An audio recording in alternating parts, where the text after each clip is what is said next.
अस्सलामुअलैकुम, मैं हूं शाइस्ता नाज हक़ाइक़ न्यूज़ की जानिब से। आज हम मौजूद हैं यास आइलैंड हिल्टन अबू धाबी में, जहां पे रेपोर्टाज प्रॉपर्टीज़ की तरफ से एक कॉन्ट्रैक्ट साइनिंग सेरेमनी का इनेकाद हुआ और हम मिस्टर फैसल इफ्तिखार को मुबारकबाद पेश करते हैं। आज का इवेंट जो था बहुत ही सक्सेसफुल रहा और इवेंट की हाईलाइट ये थी कि पाकिस्तानी क्रिकेट टीम के एक रोशन सितारा एज अ ब्रांड एम्बेसडर हमारे साथ मौजूद थे मिस्टर अहमद शहजाद। तो इस इवेंट के बारे में आप कुछ कह दीजिए। अमेजिंग इवेंट, मुझे बहुत खुशी है मेरे दोस्त फैसल के लिए कि उसने एक इंटरनेशनल ब्रांड के साथ एसोसिएट हुए हैं, और ना सिर्फ एसोसिएट हुए हैं, ये बड़ा वेल रिप्यूटेड ब्रांड है और ये पाकिस्तान की इकोनॉमिकल ग्रोथ के लिए बहुत ज़बरदस्त चीज़ है। क्योंकि अभी जितना सच मैं बोल के आया हूँ, पाकिस्तान के अंदर इतना सच लोगों को डाइजेस्ट नहीं होता है, ठीक है। मैं अभी कोई किसी चीज़ का फैसला नहीं कर रहा हूँ। हमने जो बातें की थी जिस सब के बारे में, चाहे वो बाबर आजम है, चाहे रिजवान है, चाहे टीम है, चाहे सिलेक्शन कमेटी है, चाहे मेरिट है, हमारी बातों को रिजल्ट्स ने सच प्रूफ किया और हमारा काम था पाकिस्तान के लोगों को सच्चाई दिखाई जाए कि आपकी टीम 7वें नंबर पे चली गई है। आपके सोशल मीडिया जनरेटेड किंग जो हैं वो आप पाकिस्तान के लिए आईसीसी इवेंट्स में कुछ नहीं कर रहे हैं, उनके बहुत मीडियोकर रिकॉर्ड्स हैं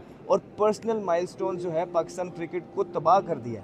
टीम के अंदर गैरी बोल रहा है, अभी वहाब की भी रिपोर्ट है, ग्रुपिंग्स हैं तो और गेम अवेयरनेस वो कहते हैं है नहीं, फिटनेस आलमी तरह से पीछे। तो इस तरह जिस टीम में ग्रुपिंग आ जाए स्पेशली, वो टीम कभी आगे नहीं चल पाती है। वहाँ पे आपको अब एक्शन लेने हैं। 7वें नंबर पे आपकी टीम है। अगर मोहसिन नकवी साहब ने अभी भी एक्शंस ना लिए और ये जो 7-8 का टोला है जो ग्रुपिंग भी करता है, जिसने हाईजैक भी टीम को की थी, अगर अभी भी इनको बाहर ना निकाला तो फिर वो दिन दूर नहीं है कि जिस तरह पिछले चेयरमैन ब्लैकमेल हुए हैं, अगली बारी इनकी है और पाकिस्तान की क्रिकेट का काम हॉकी वाला होने वाला है।